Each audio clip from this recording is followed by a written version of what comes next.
It is the SMT Media Network. We got another association video here for you guys today. The Hornets versus the Lakers. This was the makeup game during the whole LA Palisades fires. So they made it up, and the Lakers were awful, and they lost to the Hornets 100-97. There's some key things I want to discuss in this video. There's some key takeaways. I don't know if the stats or the box score is really all that important, but just to kind of get some of the stuff out of the way. The Hornets got 29 points out of Miles Bridges, 27 out of LaMelo Ball. And that was basically what the show was for them. Mark Williams threw in 10. Nick Smith Jr. got you 12. 10 off the bench for Seth Curry, but that was basically it. The rest of it was all minimal. I think as a team, they shot 36%, 34% from three. I mean, as average as you could be, right? Like below average.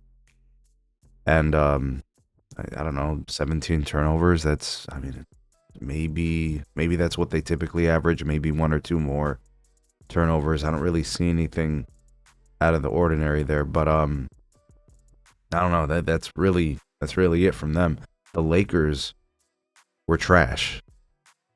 And the reason why I say the Lakers were trash is because the Hornets are absolute trash. The Hornets have 14 wins now on the season. And the Lakers couldn't score 100 on the Hornets. Rui gave you 17. Bron threw in 26. Luka, 14 points on 5 of 18 shooting. 1 of 9 from 3.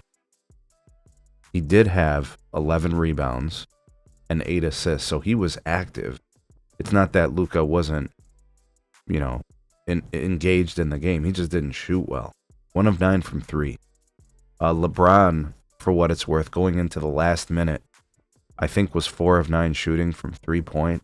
He ended the game 4 of 11, bricking a couple threes at the end to try to tie the game. But to kind of speak to the last minute, and I don't know, I guess I didn't even notice Austin Reeves in this game. I swear to God, I didn't even know he played. He had 8 points in 27 minutes. But that's kind of typical of what could happen when you have LeBron and Luka on the floor. There's only one ball. What is he going to do for you? But speaking to the last game, because this was close, this game went down to the wire. Luka's defense, I mean, he was getting cooked, right? And LaMelo made him pay. And I think when I saw that switch between him and I think it was Jackson Hayes, I believe so. I think it was a big. Luka and Jackson Hayes were doubling LaMelo, what appeared to be a double to get the ball out of his hands because he was basically cooking. So get the ball out of his hands. It made total sense. Luka drifted back, faded, and then started drifting towards the nearest person to defend. So he kind of bailed on the double team. The ball gets swung around to the weak side where there's a wide open player in the corner. And the rotation was late. And that led to a 3-point shot. I'm not sure who hit the three. It may have been Bridges. It may have been someone else. I forget. But it doesn't matter. That blown coverage was caused by the bailout double team and a lack of communication. But Luka's defense is trash. That's not new. We all knew this was going to happen, right? It was just a matter of time until the honeymoon period was over and people were going to have to be realistic about a transition period for this team. JJ Redick's offense again sputters. Luka's not hitting shots, right? So that hurts you. And then you're relegated to LeBron taking threes, trying to tie the game up. And here's a picture of the dunk that LeBron had that everybody was all up in arms about, where he offensively fouled Mark Williams or whatever the dude's name is. Look, the execution at the end of the game was horrible. The poor defensive, I mean, even the fake double team or the fake help defense from Gabe Vincent, where he got turned around and looked like a lunatic at the end. LaMelo Ball got into the paint. Luka was on the bench. LaMelo gets in the paint and sinks like a running floater kind of thing. Guys, they are.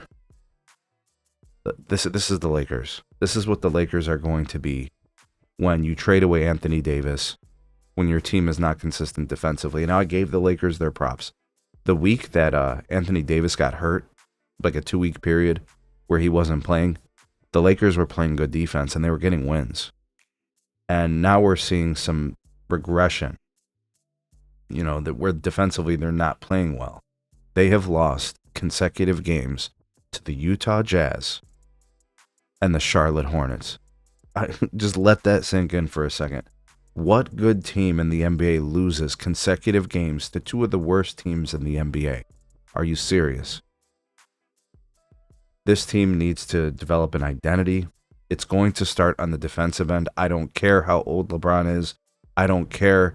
You're going to make excuses for Luka, how he's this transcendental offensive talent. It does not matter. When you don't get wins, you look to see why you're losing. JJ Redick's job is going to be to get this team to improve defensively and not lose games to teams like the Charlotte Hornets and the Utah frickin' Jazz. Guys, these teams are trash. When good teams see them on their calendars and their schedules, they're thinking automatic wins. Apparently not the Lakers.